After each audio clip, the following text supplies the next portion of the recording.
इसमाइल फारसन जी, मोहम्मद वकार, आप देख रहे हैं world real reaction YouTube channel. आपको हमारी वीडियोस अच्छी लग रही है, चैनल को ज़्यादा से ज़्यादा लाइक शेयर सब्सक्राइब कर दें। तो चलते हैं आज की वीडियो का आलोक सर की वीडियो है। वीडियो का title typical Pakistani welcome for Chinese vice premier. तो ब्लास्ट हुआ, देखते हैं किस तरह का वेलकम किया गया, फिर देते हैं इस पर एक्शन।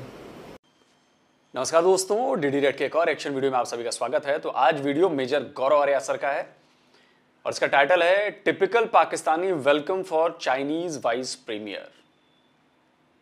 चलिए देखते हैं भाई कि किस तरह का वेलकम जो है वो चाइनीज प्रीमियर को पाकिस्तान में मिला है। वो दौरे पर हैं और उन्हें पाकिस्तान का एक बड़ा सम्मान है हिलाले पाकिस्तान, उससे नवाजा गया है चाइनीज वाइस प्रीमियर को, जहां तक मुझे खबर मिली है। तो चलिए देखते हैं कि मेजर साहब जो हैं वो किस तरह धुलाई कर रहे हैं अभी पाकिस्तान की। मेजर साहब का बल्ला बहुत अच्छा चलता है ना, ये हमेशा फॉर्म में रहते हैं पाकिस्तान के खिलाफ। तो चलिए देखते हैं। जय हिंद दोस्तों, मैं हूं मेजर गौरव आर्या और आप देख रहे हैं द चाणक्य डायलॉग्स। इस वीडियो को लाइक करिए, हमारे चैनल को सब्सक्राइब करिए, बेल आइकन दबाना बिल्कुल मत भूलिएगा। दोस्तों भैया हमारे चैनल को भी लाइक कर दीजिए, इसको सब्सक्राइब कर दीजिए और बेल आइकन को जरूर दबाइए ताकि वीडियो की जानकारी मिलती रहे। सब्सक्राइब नहीं किया अभी? इसलिए करना जरूरी है भाई कि इसमें जो सब्सक्राइब करने वाले लोग हैं 100 में से अगर मैं डेटा आपको दिखाऊं तो 36 या 36 लोग ही जो हैं सब्सक्राइब करते हैं और 64 लोग अनसब्सक्राइब करते हैं, मतलब अनसब्सक्राइब नहीं, सब्सक्राइब नहीं करते हैं। तो बिना सब्सक्राइब किए ही देखते हैं वीडियो। तो भैया कर दीजिए सब्सक्राइब भाई। पाकिस्तान में आप सुन ही चुके होंगे, इतना बड़ा एक सुसाइड अटैक हुआ है, इतना बड़ा बम धमाका हुआ है कि 40 से लेकर 45, कोई कह रहा है 42, कोई कहता है 44, कोई कह रहा है 45 लोग अभी तक जान से अपनी जा चुके हैं। और डॉक्टरों का यह कहना है कि जो 200 से ज्यादा लोग अस्पताल में हैं उनमें से कितने पता नहीं बच पाएंगे, नहीं बच पाएंगे। और इसका एक एक्सपेक्टेशन ऐसी डॉक्टर्स में है, एक ऐसा डर उनके मन में है कि और भी कैजुअलिटीज हो सकती हैं। पहली बात, बहुत अफसोसनाक चीज है, बहुत अफसोसनाक चीज है दोस्तों। ये हुआ किसके साथ? जमातुल उलेमा इस्लामी, JUIF। एफ क्या है? यानी कि फजलुर रहमान फैक्शन। ये है फजलुर रहमान साहब, देखिए इनके फोटोग्राफ। फजलुर रहमान, ये PDM जो है, प्रो डेमोक्रेसी मूवमेंट दोस्तों, जिसकी अभी सरकार है, जिस कोalition की सरकार है, जिसका हेड है शहबाज शरीफ, ये उसके मेंबर है। ये हुआ क्यों बम धमाका, ये बताना जरूरी है। अभी थोड़े समय पहले जिस दिन अंजू पहुंची थी पाकिस्तान और इस्लाम धर्म में वो कन्वर्ट करी थी, फातिमा बनी थी, उस दिन भी वहां पे बॉम्ब ब्लास्ट हुआ था और अदनान अफरीदी नाम का एक पुलिस का अफसर इसमें मारा गया एक अलग सुसाइड अटैक में। तो ये खैबर पख्तूनख्वा में हो क्यों रहा है? पिछले 4 दिन में ये तीसरा सुसाइड अटैक है और लगातार दर लगातार वहां पे अटैक होता चला जा रहा है। देखिए मैं आपको ना 2-3 बातें बताता हूं दोस्तों। ये वाला क्यों हुआ, इसके ऊपर भी डिस्कस करेंगे और ये होते चले आए हैं, इस पर भी डिस्कशन होगा दोस्तों आज। और बहुत जरूरी है, अगर आप पाकिस्तान के बारे में, पाकिस्तान के ऊपर नजर रखते हैं, पाकिस्तान के बारे में खबरें सुनते हैं, तो आपको 2-3 बातें पता होंगी जो मैं अभी आपको बताना चाहता हूं। देखिए साहब, ऐसा है कि पाकिस्तान ने सांप पाले, ठीक है, पाकिस्तान नैरो है। अब मैं आपको बताता हूं, पाकिस्तान बिल्कुल वैसे ही है जैसे ये फोन है ना, पाकिस्तान ऐसे ही लंबा सा। अब देखिएगा, पाकिस्तान में डेप्थ नहीं है। अब पाकिस्तान का अगर आप नक्शा देखेंगे तो पाकिस्तान इस प्रकार से है पूरा। अब आप बोलेंगे साहब इस प्रकार से है तो ये कि पाकिस्तान को हर समय इलाके की कमी महसूस हो रही है, क्योंकि पाकिस्तान के पूरब में कौन है? इंडिया। और पाकिस्तान ने क्या चूरन खिला रखा दुनिया भर को कि इंडिया आ जाएगा, इंडिया अटैक करेगा, हिंदू हमें खा जाएगा, हिंदू हमें निकल जाएगा। 24 घंटे 24x7x365 into 75 ईयर्स, अब 76वां चल रहा है, पाकिस्तान यही बकवास करता चला रहा है। तो फिर उसका माइंडसेट वैसा हो गया कि भारत अटैक कर देगा और भारत हमें खा जाएगा।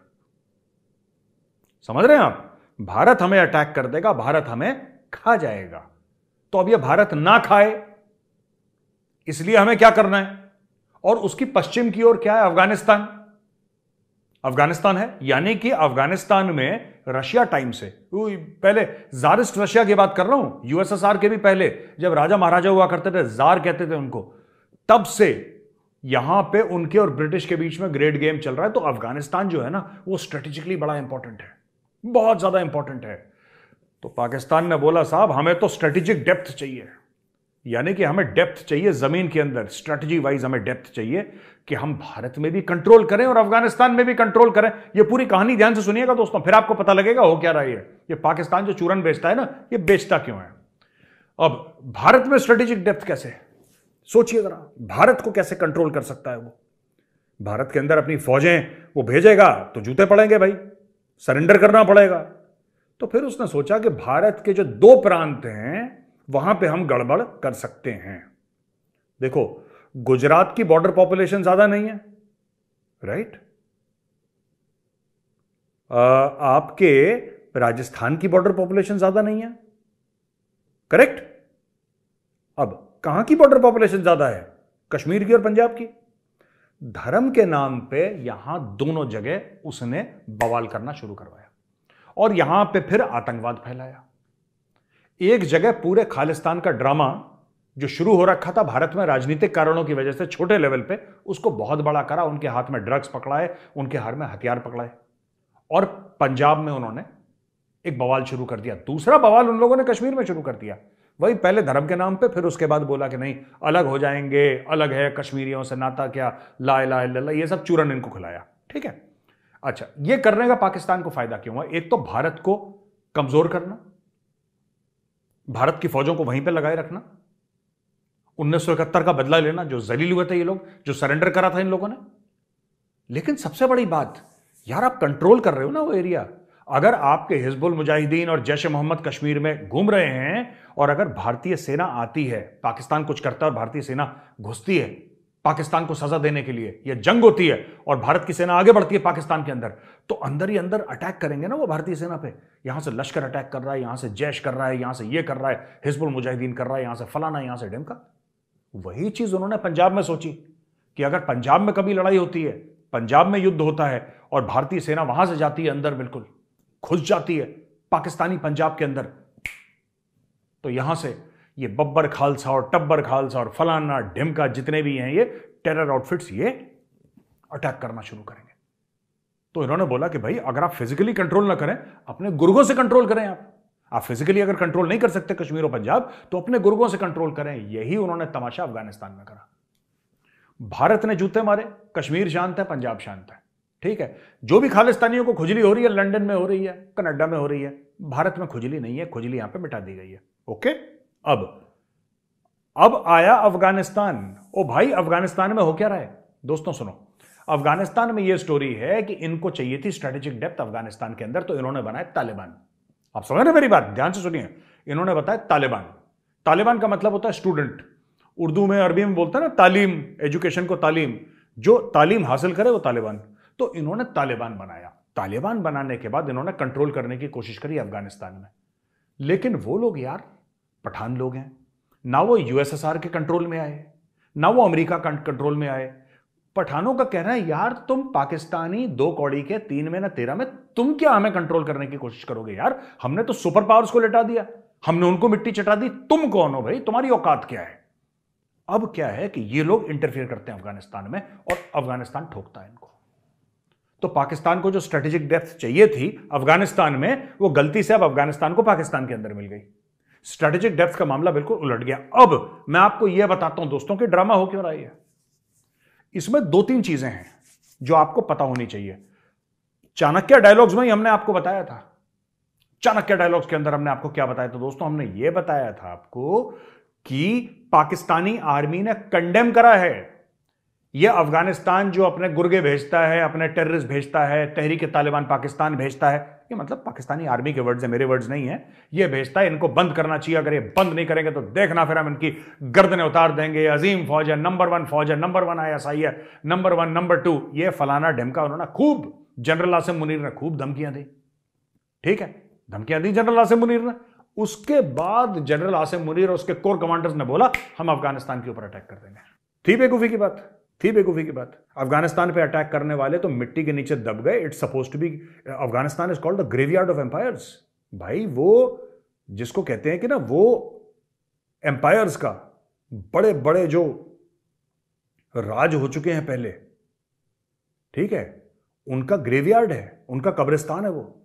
वहां पे बड़े बड़े राजा, बड़े बड़े तीसमार खान दफन हुए वहां पे अफगानिस्तान की मिट्टी पे।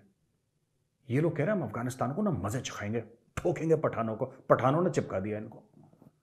और टीटीपी है टेररिस्ट, मैं मानता हूं टेररिस्ट है, लेकिन ये पैदा किसने करे? पाकिस्तान ने पैदा करे। अब पाकिस्तान ने पैदा करे तो जूते पड़ रहे हैं। अब क्या हो रहा है यहां पे कि एक तो इन्होंने धमकी दी जनरल आसिम मुनीर ने कि मैं ठोक दूंगा, ये कर दूंगा, वो कर दूंगा, तुम देख लेना। उन्होंने बोला तुम ठोकोगे बेटा, तुम जब तक प्लान बनाओगे ना तब तक 10-15 अटैक हो चुके होंगे। अब उनके पास कोई है, वो जिसको फाइटर जेट कहते हैं, वो तो है नहीं तालिबान के पास। तालिबान के पास कोई ऐसे टैंक भी नहीं है, बड़े बड़े होंगे कुछ, मैं मना नहीं कर रहा, लेकिन उस लेवल के टैंक नहीं है जो पाकिस्तान आर्मी के पास है। उनके पास तो कुछ भी नहीं है ऐसा साजो सामान जो पाकिस्तानी आर्मी के पास है, राइट। लेकिन तालिबान के पास एक डेडिकेटेड लोग हैं जो कि तनख्वाह के लिए काम नहीं करते, जो कि अपने मकसद के लिए अपनी जान दे देते हैं। उन्होंने भेजा अपना एक औजार, जाके जरा फट जाओ, जरा बीच में ले जाओ जरा 30-40 लोगों को एक साथ। ये करता है तालिबान। और इसलिए तालिबान और उसका जो एक आर्म है तहरीक तालिबान पाकिस्तान, सेम है ये दोनों, इसमें कोई फर्क नहीं है। यही करते हैं पाकिस्तान के अंदर ये लोग, क्योंकि पाकिस्तान को इतनी खाज है दोस्तों, इतनी खुजली है कि हम ये कर देंगे, वो कर देंगे एनीवे। तो दोस्तों दूसरा कारण ये है कि ये बात बिल्कुल सही है। और देखिए अभी जो धमाका हुआ वहां पे और जो लोग मरे हैं, मारा किसने? टीटीपी, तहरीके तालिबान पाकिस्तान, यही है ना। तालिबान मतलब इस्लाम की शिक्षा ग्रहण करने वाले, तालिब मतलब वो हुए स्टूडेंट। और जिन पर हमला हुआ वो क्या है? जमात उल इस्लाम समथिंग करके। तो ये जो हैं ये इस्लाम के हैं टीचर। आप मेरी बात समझ रहे हैं? तो इस्लाम के स्टूडेंट्स ने इस्लाम के टीचर्स के समूह पर हमला कर दिया और 50-55 निपट गए, सैकड़ों घायल हैं, मरने वालों की संख्या बढ़ सकती है। भाई तो अब ये बताइए कि पाकिस्तान जो कहता है कि ये जी हम तो बड़ा अमन पसंद हैं, हम तो हर तरफ शांति फैलाते हैं, हम शांति दूत हैं, तो दिख रहा है भाई कि आप लोग कितने शांति दूत हैं।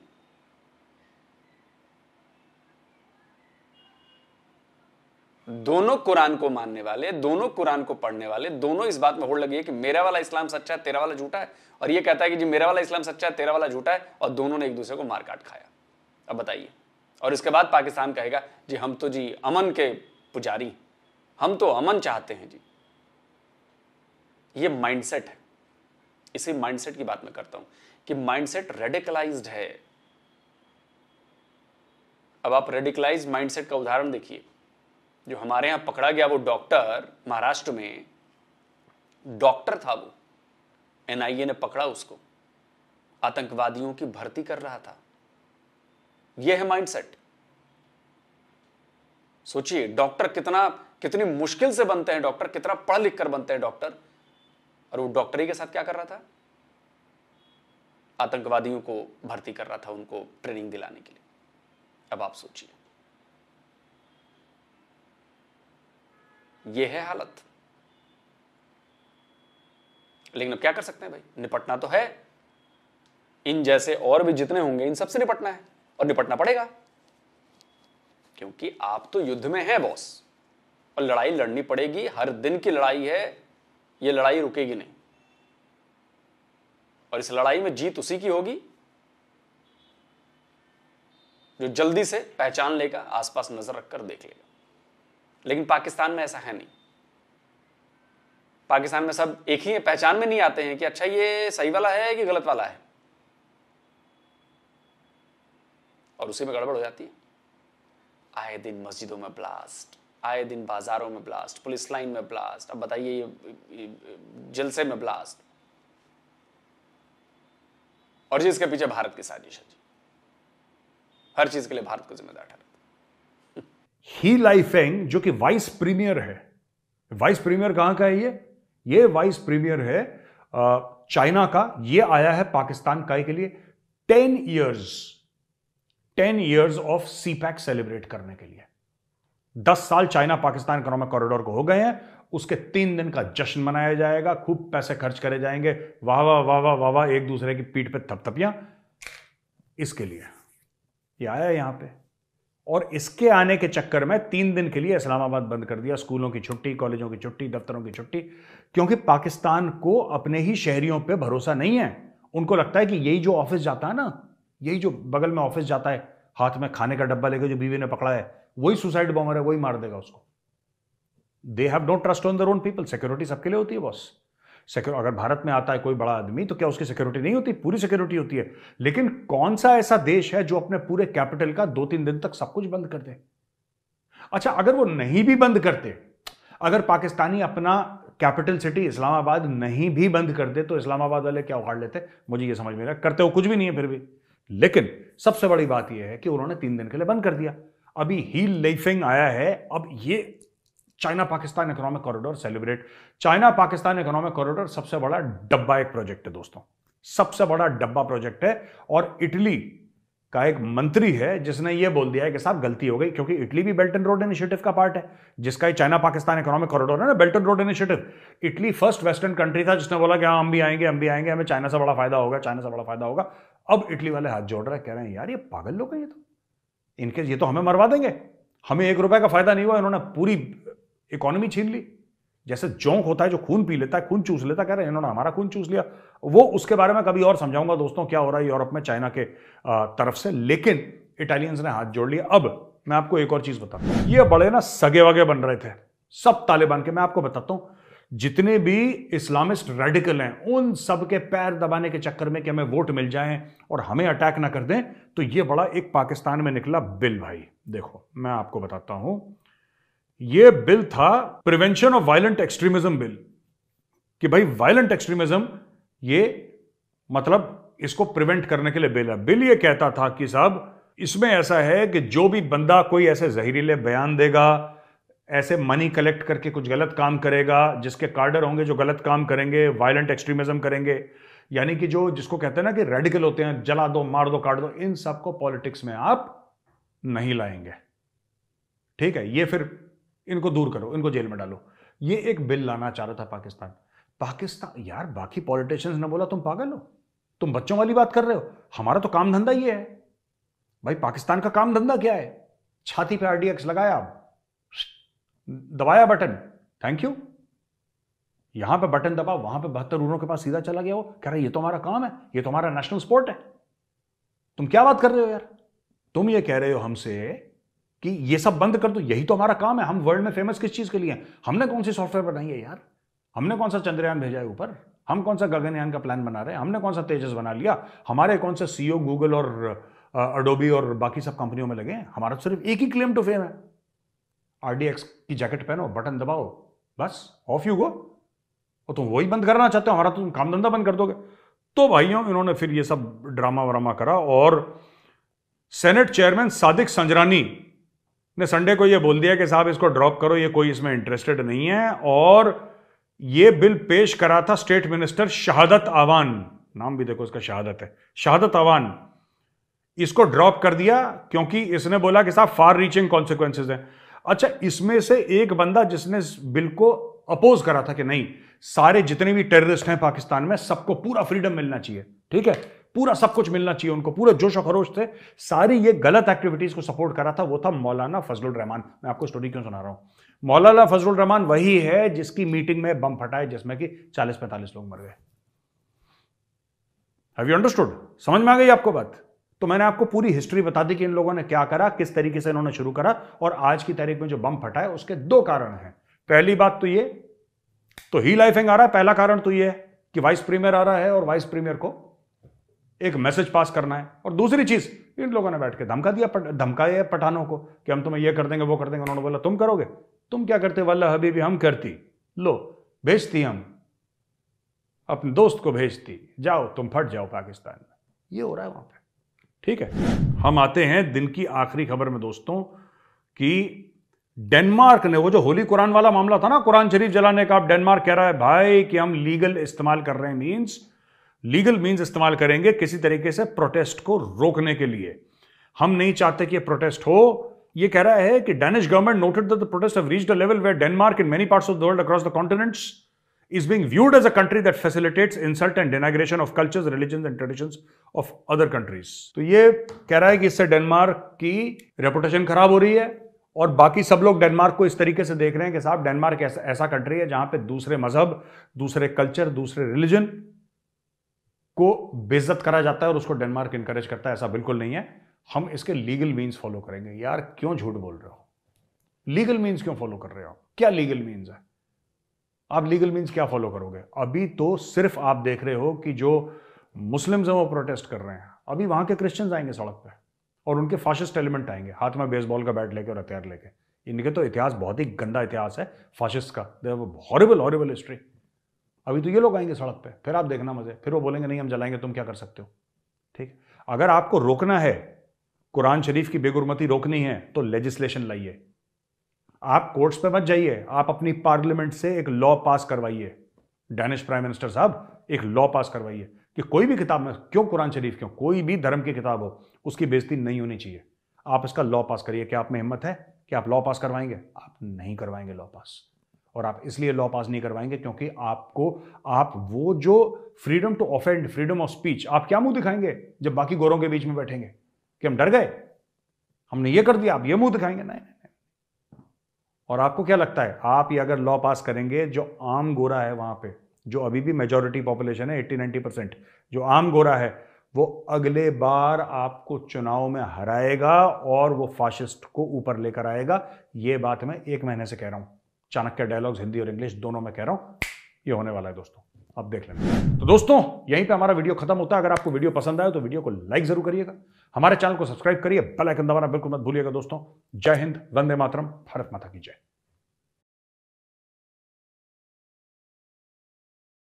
जय हिंद। तो दोस्तों चैनल को सब्सक्राइब करिए, बेल आइकन दबाइए, मेजर साहब को सपोर्ट करिए। और मेजर साहब की बातें वैसे ही पुख्ता होती हैं बहुत और प्रिडिक्टेबल होती हैं।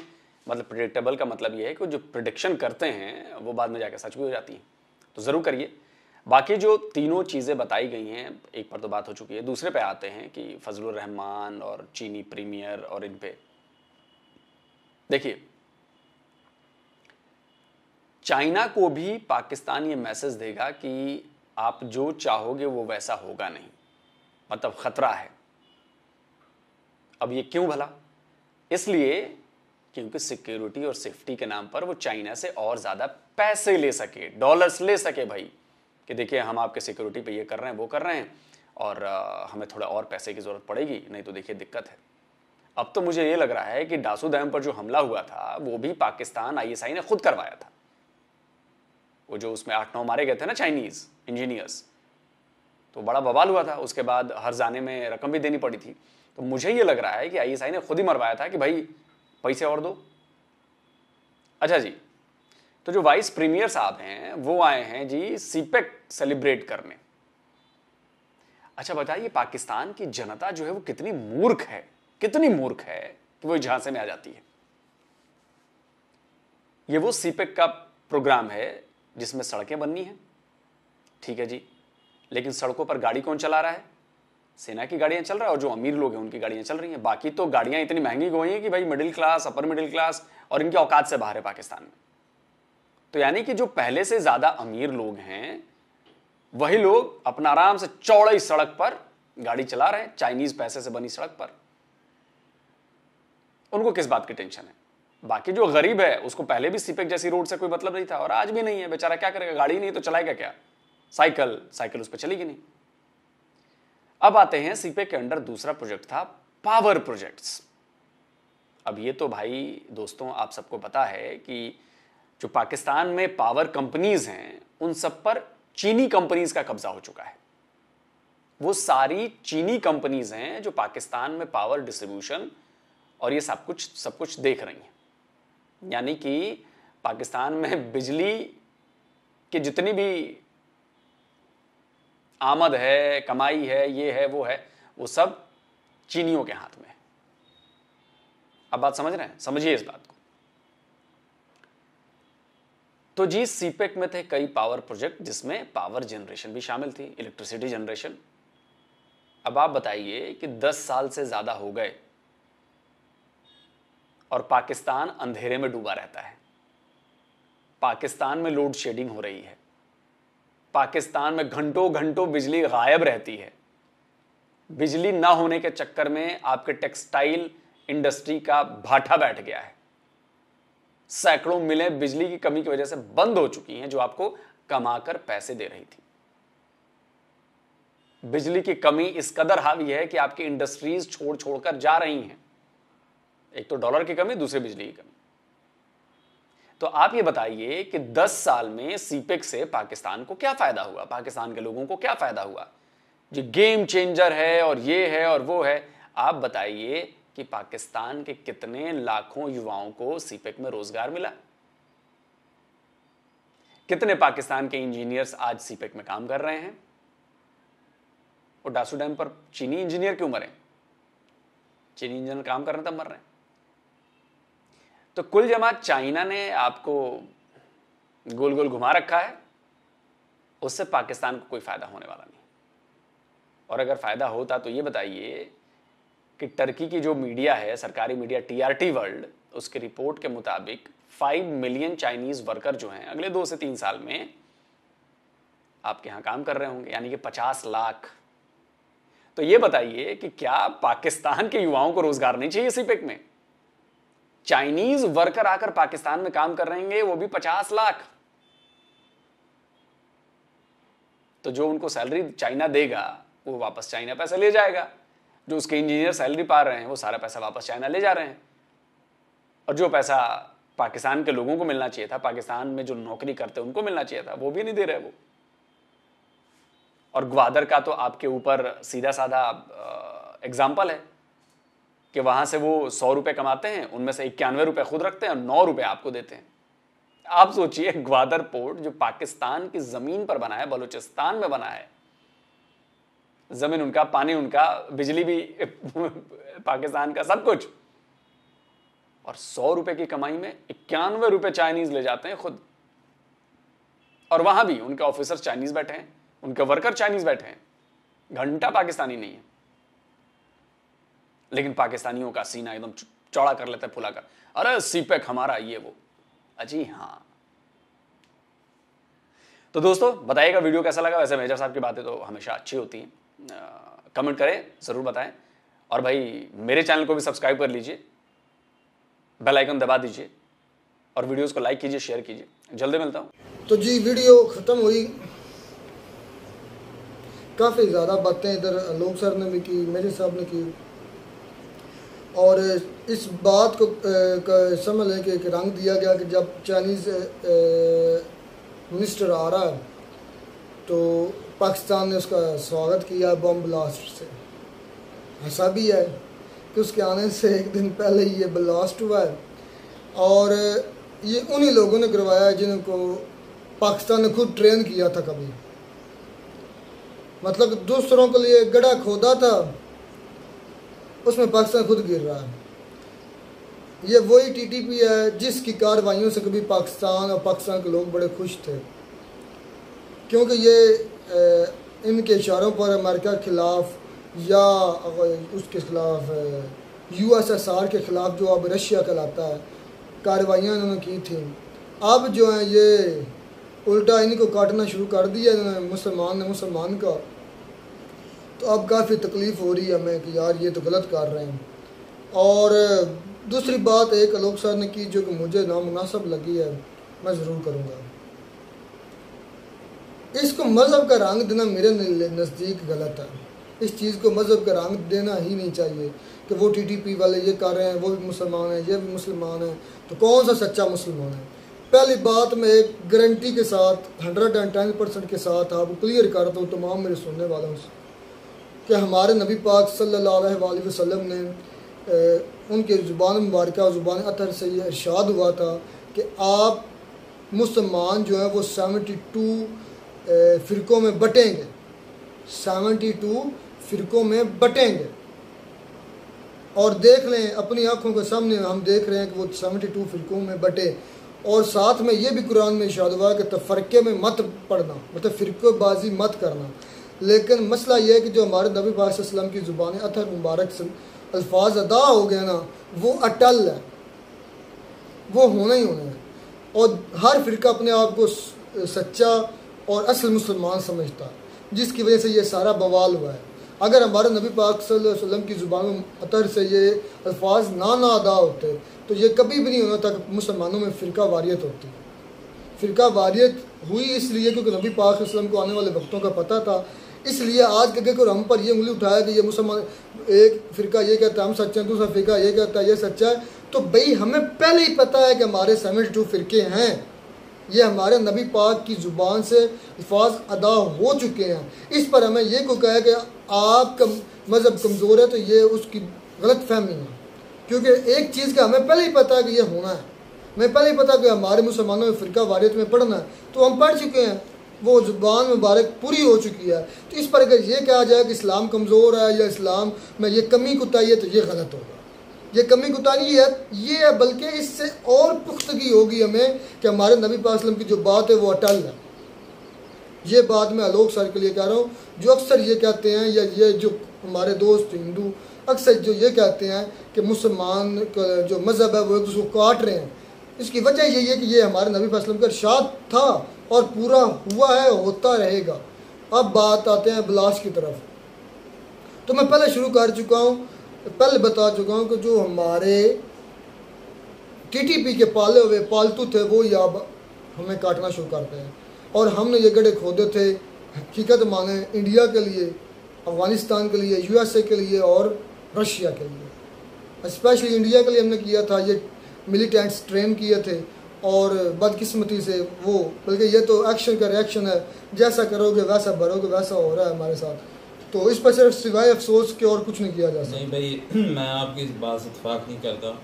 पाकिस्तान ने ये शायद मुझे इस बात का नहीं इल्म कि पाकिस्तान ने ये खुद जो है ना ये तंजीम बनाई थी, लेकिन ये देखें कि अगर हमारी तरफ जो देख लें, पहली बात तो ये हमारी जो हुकूमत है ना इस वक्त, उनका सारा जो फोकस है वो इस वक्त जो अपनी कुर्सी हुकूमत बचाने के है कि हम यहाँ पर हुकूमत करें।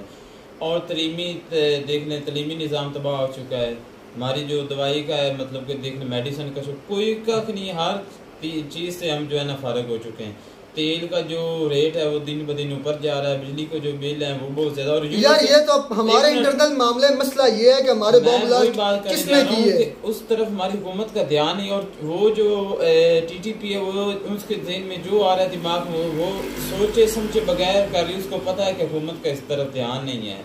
अगर इस हमारी हुकूमत होती, मेरी बात सुने आप, कुछ बातों का पता होता है, किसी का नहीं होता। जितना कहो उतना बोला करें। नायब सदर आ रहा ठीक है कि नायब वजीर निगरान नहीं सॉरी, जो चाइना का आ रहा है ठीक है ना, वो निगरान जो सॉरी निगरान नहीं, वाइस नायब यानी कि जो उनका मेन होता है उनसे उनका नीचे होता है ठीक है ना, वो आ रहा है, वो मेन नहीं आ रहा। बात ये धमाके की, मैं नहीं कहता हूँ भाई चाइना का जो है वो नायब सदर आया है उनकी वजह से होया, मैं नहीं मानता हूँ। वो कह रहे हैं इस्लामाबाद जो है ना सारा बंद हो गया, इस तरह हो गया, इस तरह। भैया G20 आपने करवाया था जम्मू कश्मीर में, आपने कितनी सिक्योरिटी लगा दी थी। हम लोगों ने तो सवाल नहीं उठाया। सवाल वो आप किया करें जो बनते हो ठीक है ना।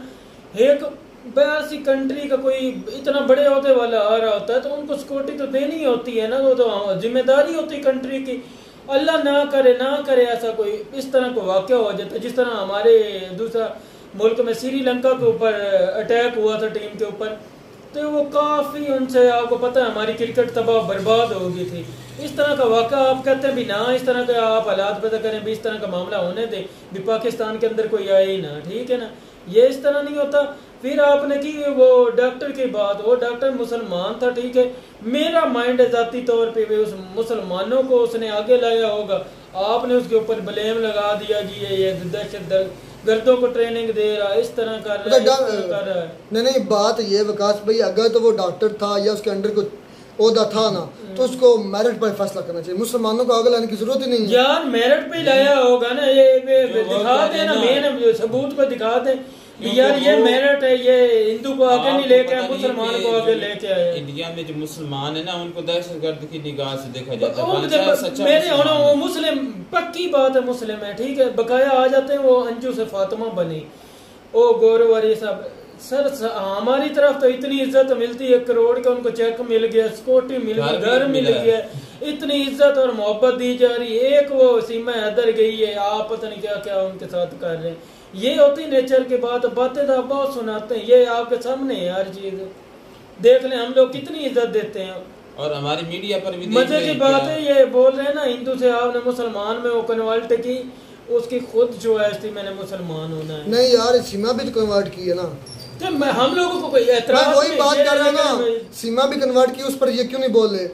मैं इंडिया की बात कर रहा हूँ, इंडिया के लोगों को, मैं जो बात ठीक है उसको कहना चाहिए। अगर आज ये एतराज उठा रहे हैं ना कि अंजू से वो मुसलमान हुई, तो इसी तरह सीमा हैदर भी तो मुसलमान से हिंदू हुई है ना, जिस तरह अंजू आई है। हर इंसान का अपना है दिल, वो जो उनका मर्जी राइट है। बल्कि आपने तो सीमा पर ये कह दिया कि ये IS एजेंट है, इसको ये करो, इसको कौन सा सबूत भाई मिला तो बताए ना आप। हाँ तो हम भी अगर ये कहते हैं कि जो रॉ की एजेंट है तो फिर उसकी, हम लोग नहीं कहते, वो आपको पता है वीडियो भेजने की जरूरत नहीं। आप लोग देखते होंगे यार, एक मिनट, आप लोग देखते होंगे भी वो किस तरह आम में घूम रही फिर रही, आप इस तरह के सीमे हैदर के दिखा दे निकलती है घूमती फिरती, आप पर वो सैर कर रही है भाई अच्छे तरीके से उनको पूरी फैमिली के साथ बिठाकर अंजू को फातिमा बन गई, वो एक बिजनेसमैन है, उनके घर में जाकर उसने चेक दिया करोड़ का। ये हकीकत है, ये बात नहीं है, हकीकत है। और एक और बात जो उन्होंने बात की, मैं इस बात से इत्तेफाक हूं, मेजर साहब ने कहा था कि आपके जो है ना, जो आए हुए वाइस प्रेसिडेंट जो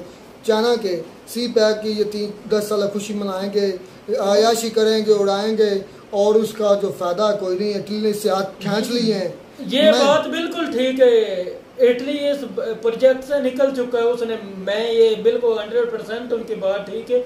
मैंने ये बिल्कुल न्यूज़ इंटरनेशनल सुनी है, वो इटली जो है ना उनसे अलहदा हो रहा है, मुझे मैंने ये प्रोजेक्ट में नहीं रहना। अल्लाह ऊपर वाला बेहतर जानता है उसकी वजह क्या है, उसके पीछे बैकग्राउंड के अंदर सीन क्या चल रहा है, उस चीज का नहीं मुझे पता, वो अलग हो गया। हमें CPAC ये सब एक ब्लैक शीप ही है, आपको पता कितने ममालिक हैं जो CPAC में हिस्सा, कितने हैं आप बता दें? आपको मुझे नहीं पता, तकरीबन 150 करीब हैं कंट्री। अस्तगफिरुल्लाह, 150 यार 150 नहीं यार, मैं कहता हूँ, मैं अब पूरी डिटेल ऐसे नहीं बात कर रहा हूँ। जब ये CPAC में 150 मुल्क शामिल है, 150 ममालिक हैं जिनने जितना भी शेयर रखा है। आप यार मुझे तो ये इल्म ही नहीं था। नहीं मैंने सुना है, लेकिन यार चेक कर सुना है कि बहुत ज्यादा यार भाई चेक कर लेना कोई मसला यार। उसकी मेन रीजन ये है ना कि पाकिस्तान आपको पता है कि एशिया के वस्त में, और ये एक रास्ता जो है बहुत जो है ना दरमियान में रास्ता गुजर से पूरे एशिया को फायदा होता है। इसलिए मेजर साहब की बात से ये भी इत्तेफाक करता हूँ, मानते हैं हम लोग को यही चूरना बेचा जा रहा है, अभी इंडिया जो है ये कर देगा, ये कर रहा है, हम लोगों को बेचा जाता है। तो सर जी आपको, आपके लोगों को तो ऐसा ही बेचा जाता है, पाकिस्तान साथ है, इसने इस तरह कर देना, इसने इस तरह कर देना। जिस तरह हम लोग को ख्वाब दिखाया जाता है, इसी तरह आप आवाम को ख्वाब। पाकिस्तान तो किया है ना, पाकिस्तान तो हमले किए हैं ना, ये तो साबित है। इंडिया ने अभी तक हमला नहीं किया, लेकिन अभी कह रहा है कि हम आप करेंगे। राजनाथ सिंह ने कहा करने की बात नहीं करते, पहले हम लोगों ने किया, हमने चल मान ली, उनके बाद मुंह की खानी पड़े, अब ये कर ले, इनको खानी पड़ेगी। नहीं राजनाथ सिंह की अब गर्मा गर्मी काफी होगी, देखते हैं यार। लेकिन मेरी बात मैं दुआ करता हूँ ऊपर वाला उनकी जिंदगी में इजाफा करे, उनके साथ हमको भी दे, हम देखेंगे भी किस तरह अटैक कर। चलें जी, मिलते हैं नई वीडियो में, तब तक दीजिए इजाजत, अल्लाह हाफ़िज़।